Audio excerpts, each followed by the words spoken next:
que mueren no van a participar de la segunda venida. Él dice, no, la segunda venida le va a servir a todos. Los que están muertos van a ser transformados, resucitados. Los que están vivos van a ser transformados. La segunda venida, allí, el jarpazo, son eventos que ocurren. Pero la pregunta es, ¿cómo ocurren? Esa es la pregunta. ¿Cuándo, cómo, de qué manera? Eso no lo sabemos. Pero nunca a nadie se le ocurrió dividir en dos etapas. ¿Entiendes lo que estamos haciendo? Primero invisible, un grupo arriba, los más pedosos, 7 años de tribulación, luego otra vez visible, batalla Armagedón, milenio. A nadie se le ocurrió hacer eso en la teología, hasta el sueño de la hermana Margarita Magdalena. Si usted me dice, ¿y si estaba inspirado el sueño? Mi respuesta es, no, rotundamente. Solo las escrituras están inspiradas.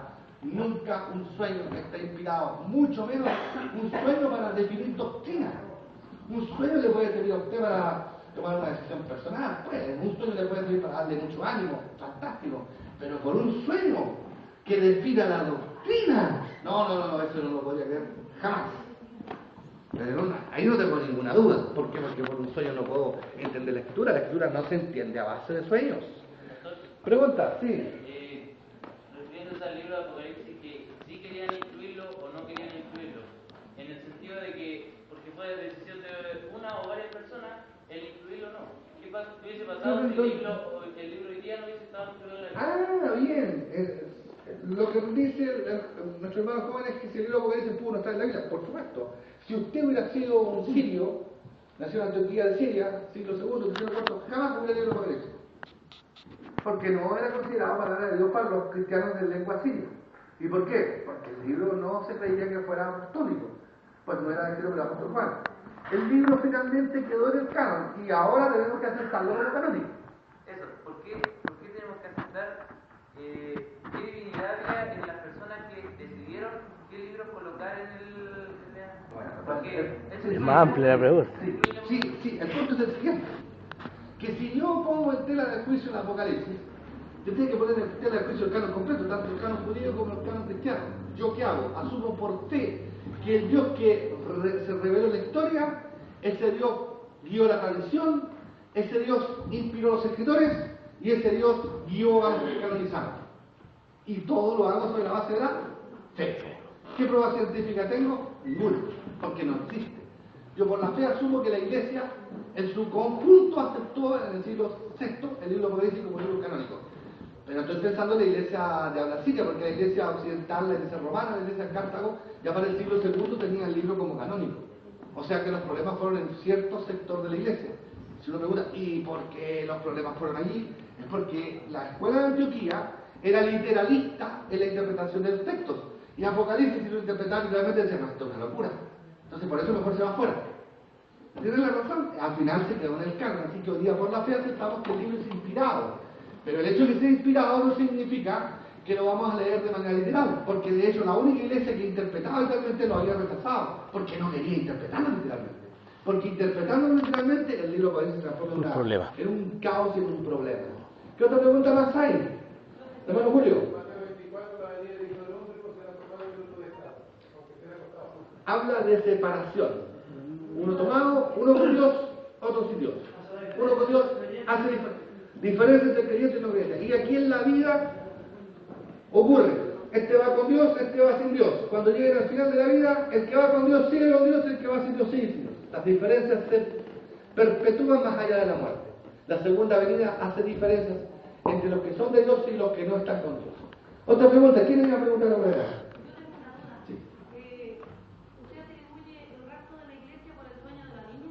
El rapto secreto de tal manera que se transforman en dos venidas. Sí, el sueño de la niña, Antes del sueño de la niña, a nadie, absolutamente a nadie, ninguno de los grandes teólogos de la historia de la iglesia se le había siquiera ocurrido tal cosa. El de las dos venidas, porque lo que se creyó siempre era una venida. A esa segunda venida se le llamaba segunda venida, rapto, aparición, manifestación, fin de la historia, pero nunca en dos. El rapto es la segunda venida. Ante la pregunta, ¿existe rapto? La respuesta es rotunda, sí, pero en la segunda venida. No hay dos. Hay que separarlo. Resurrección. Resurrección, segunda venida, rapto, todo eso mismo episodio. Sí, todo junto. ¿No hay una resurrección para los santos? No. ¿No hay una segunda venida? No. Es que ahí lo está tomando el Apocalipsis. A ver si se detiene un poquito y piensa. Durante 18 siglos hubo iglesia, y hubo historia de iglesia, y todos los que pensaron, a nadie nunca se le ocurrió, ni siquiera a uno, pensar que la segunda venida tenía dos etapas. Una etapa invisible, sacando gente, una etapa visible, trayendo el rey. A nadie. ¿Hasta cuándo? Hasta que una chica escocesa tuvo ese sueño. De allí Guillermo Darwin hizo popular ese sueño, penetró en Estados Unidos, Scofield planteó una Biblia y penetró en América Latina. ¿Dónde está el problema? En tomar la segunda venida y separarla en dos etapas.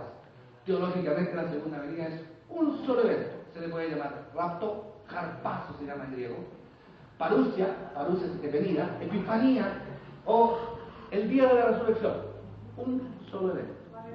Una resurrección para toda la humanidad. Sí, ahora el tema de la resurrección traten de verlo de esta manera. El tema de la resurrección tiene que ver con un tema del tiempo. Véanlo así.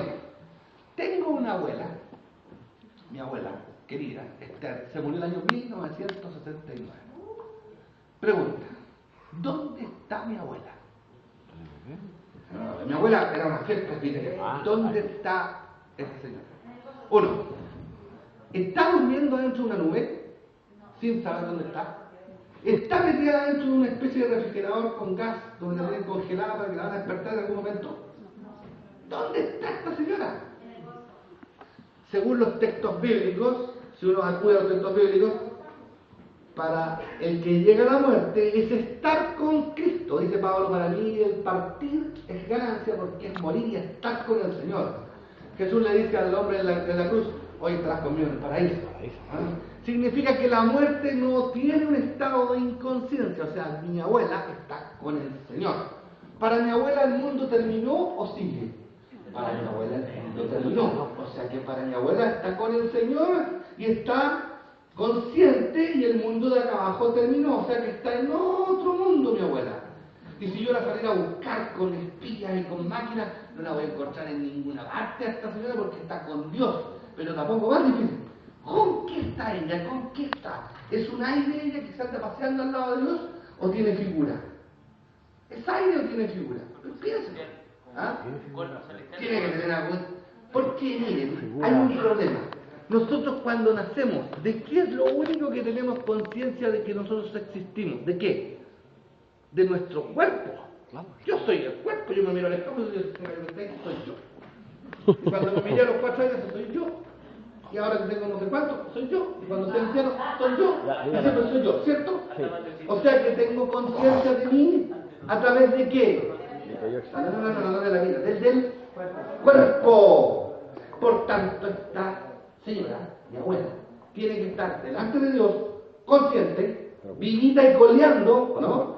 ¿O está durmiendo? Cuerpo corruptible. ¿Está durmiendo? No está consciente. Y con cuerpo. ¿Cuál cuerpo? El que le dio Dios. Y él me dice, a ver, toma. Si los cuerpos lo entregan al final del tiempo. Ah, pero el tiempo ¿para quién? A los que están. El tiempo solo existe aquí. Ya estoy hablando tanto, me dice comer un cordero. El tiempo existe aquí. Pero el tiempo para mi abuela se paró cuando se fue y no hay tiempo. Así que más le podría decir yo a Esther que le podría entregar el cuerpo en un tiempo más. No, se lo entregaron en el mismo instante. Ella está con su cuerpo. Sí. ¿Entiende la idea? Entonces preguntar por la resurrección si es primero o si es después es un gran lío. Porque todas las personas cuando se van de esta vida y están con el Señor van a estar realmente en un lugar perfecto, maravilloso, conscientes y con cuerpo. Ahora, ese cuerpo, misteriosamente, no sabemos ¿Cómo es ese cuerpo, pero tiene que ser parecido a nuestro cuerpo. No puede ser este cuerpo carnal porque este cuerpo carnal lo enterraron, pero tendrá que tener algún cuerpo que se parezca a este cuerpo. Como le pasó a Jesús que tenía cuerpo que era el mismo, pero que no era el mismo. Así que allí con eso matamos varios pájaros de un tiro. Si alguien me dice la resurrección no ocurre al final del tiempo, no. La resurrección ocurre al final del tiempo colectivamente, para toda la historia, pero para la individualidad ocurre cuando uno se muere. O sea, el tema de cuando yo muera, no voy a necesitar este cuerpo. Pero va a tener que tener un cuerpo, que si no tiene cuerpo... Que ahí hay otro tema, ya que obviamente salió otro tema, pero el tema de la donación de órganos. O sea, ya mi órgano no existe, yo tengo otro... Donen todos los órganos. Tiene que donar todos los órganos porque estos órganos no nos sirven para la otra vida, porque en la otra vida nos van a... Porque hay gente que dice, no, que me puedo matar. Mire, Pablo hace la figura y dice, usted tiene, figuras palabras de Pablo, usted tiene una mediagua. Usted va a decir, ¿cómo que mediagua? Mediagua, no, pero usted tiene en realidad una mediagua. La mediagua alcanza. ¿O no? ¿Cierto? Y Dios se la va a cambiar por un edificio. Entonces, 50 Corintios 5, tienes una tienda desechable, pequeña, te van a dar una casa no hecha por mano humana. ¿Por qué? Dice Pablo, porque gemimos deseando estar vestidos y nunca desnudos. ¿Por qué? Porque en la mentalidad judía no se puede tener conciencia del yo sin el cuerpo. Así que al morir, estamos con Dios, estamos con cuerpo, y le aseguro, usted va a decir, salí ganando, porque con la mediagua que tenía allá en la tierra, allá va a tener edificio. Porque este es mediagua, ¿en qué sentido? Se enferma, se cansa, le da hambre, le dañan los ojos, le empieza a encorvar, después todo le pasa a este cuerpo. El otro cuerpo perfecto, nunca más se enferma. Es un edificio, no solamente nuevo, es infinitamente superior a este cuerpo. Pero no ocurre al final del tiempo. ¿Por qué no puede ocurrir al final del tiempo? Porque no hay tiempo al otro lado. Al otro lado hay eternidad. Y cuando entramos a la muerte, entramos a la eternidad. En el mismo instante que entramos a la muerte, entramos a la eternidad. Y la oruga se convierte en mariposa. Estamos vivos con el Señor. La muerte no existe. ¿Ustedes acaban la muerte no existe? No, la muerte no existe. ¿Quién nos enseñó eso? Jesús. Jesús dijo, el Dios de Abraham, el Dios de Isaac, el Dios de Jacob, porque Dios no es Dios de muertos, es Dios de vivos. Para Dios todos están vivos. La muerte es solamente un fenómeno que lo experimentamos acá. Pero para el que se muere, ¿para dónde muere? No, pero está muerta. Para mí está muerta. Porque estoy acá. Pero ella se fue, está con Dios, está viva. Está en un lugar infinito, en un espacio infinito, inimaginable. Por eso que el creyente se puede ir cantando al cementerio con el cuerpo del creyente, porque sabe que la muerte ha sido derrotada, la muerte ha sido vencida. Así que el Apocalipsis y la escatología jamás deberían asustar a nadie, deberían dar esperanza y aliento. Y cuando comiencen las persecuciones, ir caminando y decir, por favor, a mí primero, córteme la cabeza nomás, encantado yo, estoy aquí. Así lo hacía. Pablo le pidió, según la tradición de Plinio el joven, le pidió al hombre que le permita besarle el hacha, no la que le van a cortar la cabeza, porque le permite llegar a la casa del Padre. Así que la muerte no es la derrota, es la victoria. La muerte es trágica para el que camina sin fe. Caminemos con fe. Leamos el libro Apocalipsis para libro del consuelo. No nos llenemos la cabeza con cálculos sobre cuándo va a ocurrir tal o cual evento, porque se va a gastar la vida y se va a equivocar. Hasta Newton, Isaac Newton, que era tan brillante matemático, trató de calcular la segunda venida usando el libro de Apocalipsis y el libro de Daniel. Adivine lo que dijo. Dijo que el año 2060 se va a producir la segunda venida. Claro, encima se murió a principios del siglo XVIII, no pudo probar que la cosa estaba equivocada. Se va a equivocar también Isaac Newton. La segunda venida está mucho más allá del alcance del pensamiento humano. Es un evento trascendental. ¿Qué ocurre? Porque ocurre mucho más allá de la historia humana. ¿Nos vamos? ¿Está bien? ¿No hay más preguntas? No.